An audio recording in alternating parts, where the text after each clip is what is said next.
Welcome to Cooking with Bobby Joe. Today I'm participating in a collaboration hosted by Jim at Jim's Kitchen. If you haven't done so, go over and check out Jim's channel. To see all the other videos in this collaboration, do a search with hashtag macattack. So I am supposed to be making a dish that utilizes a box of macaroni and cheese. Today I'm making what we call Love at First Bite, Better Bacon Mac and Cheese. And if you like mac and cheese and bacon, you're going to love this. With it being Valentine's week, I decided to get out my heart-shaped Lodge skillet. This is my first time using this skillet.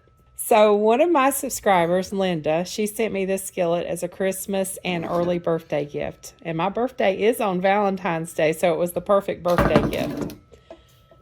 So for this recipe, I'm using 1 egg, as you can see, 1/4 cup of whipping cream, 1 box of Annie's mac and cheese, shredded cheddar cheese, ground mustard, onion powder, and garlic powder. And there's going to be about 1 tablespoon of butter that I'm going to put in the skillet. Over here on the stove, I have about 6 or 7 cups of water heating up. And once it starts boiling, I will add in the macaroni shells. Go ahead and preheat the oven to 400 degrees. And I'm also going to heat my bacon skillet. Lodge skillets come pre-seasoned, and I know a lot of people go ahead and season it again before they use it because it comes with just 1 coat of seasoning on it. I usually just cook something greasy in it the first time I use it instead of seasoning it again. I'm going to place 1 tablespoon of butter in the skillet, and then I'm going to place the skillet in the oven until we're ready to use it.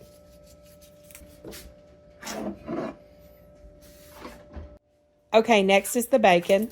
I roll my bacon up like this before I open it. Why? Because it keeps it from sticking together.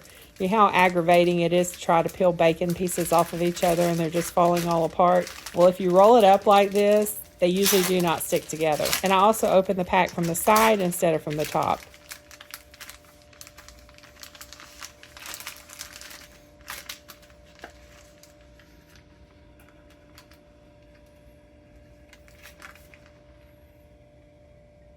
I usually cut my bacon in half, but I need it to be a little bit longer to fit across the heart-shaped skillet. So I'm just going to trim the ends off so it'll fit across this skillet. And I do not fully cook it. I just cook it a few minutes and I let it finish cooking in the oven. I like my bacon crispy, and if you want it to be crispy on top of the mac and cheese, it helps to give it a little pre-cook on the stovetop. I have this panini press that fits perfectly in this square skillet, so I use it as my bacon press. I use this as my bacon skillet with my bacon press. Now that the water is boiling, I'm going to go ahead and add in the shells, and I will let them boil for about 5 minutes. I do not fully cook them because they will finish cooking in the oven.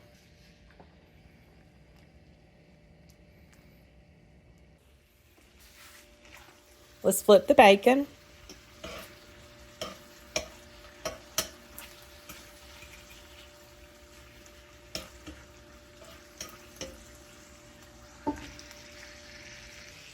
It's been 5 minutes, so I'm draining the pasta. Then I'm going to pour it in a mixing bowl. And I take the cheese packet that came in the mac and cheese and I mix it in with the shells. And I do this while it's hot so the cheese will blend better.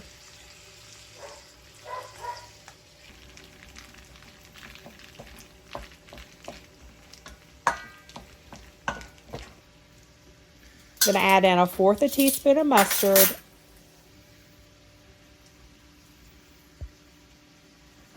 1/4 teaspoon of onion powder, and 1/2 teaspoon of garlic powder.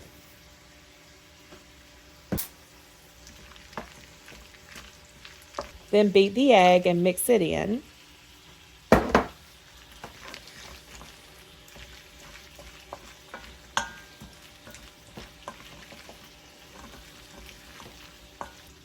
Next, add in 1/4 cup of heavy whipping cream and the shredded cheddar cheese. I didn't really measure how much cheddar cheese I used. I know I only had about 1/2 cup left in this packet. I say I probably put about 1/4 to a little over 1/4 cup in here, but can you really have too much cheese? If you have it, just add it in there. Mix all that together. Remove your skillet from the oven and make sure it's greased up the sides.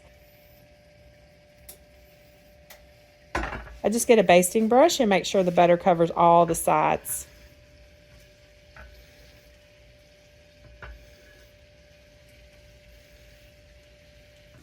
Next, pour the mac and cheese in the skillet. Press it down in there.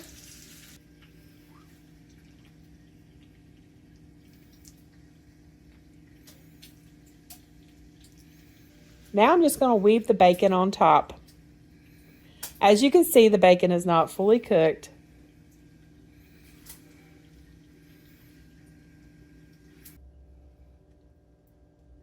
I needed thinner slices of bacon and it could make a pretty lattice, but I'm just going to weave it over each other kind of like I do a lattice. That looks good enough to me. It's ready to go in the oven. I bake it for 15 minutes. Then I will remove it and add some cheese to the top. Okay, y'all, I forgot to film adding the cheese to the top, but at 15 minutes, I removed it, sprinkled some cheese on the top, and placed it back in the oven. And when I placed it back in the oven, I placed it on broil, and I broil it until the cheese is melted and the bacon is a little browned. The time varies by ovens. Mine took about 3 minutes. Look at that. It smells so drool-worthy. I'm going to dip some out.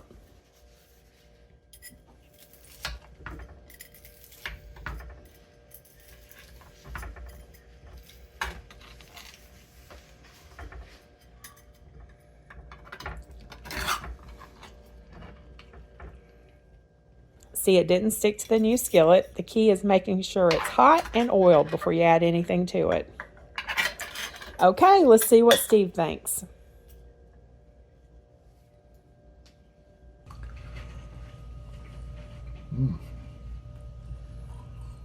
Yeah, this is good.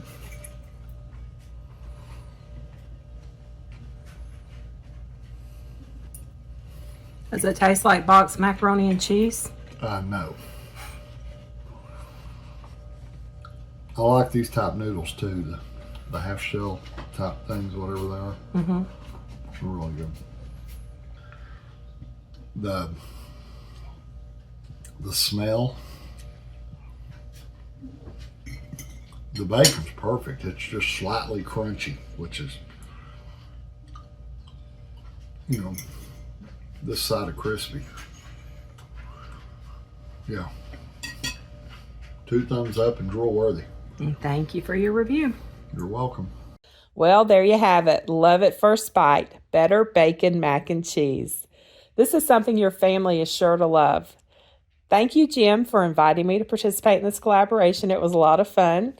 Don't forget to check out everyone else's videos, and I will put the playlist in the video description. Thanks so much for watching, and y'all have a very blessed day.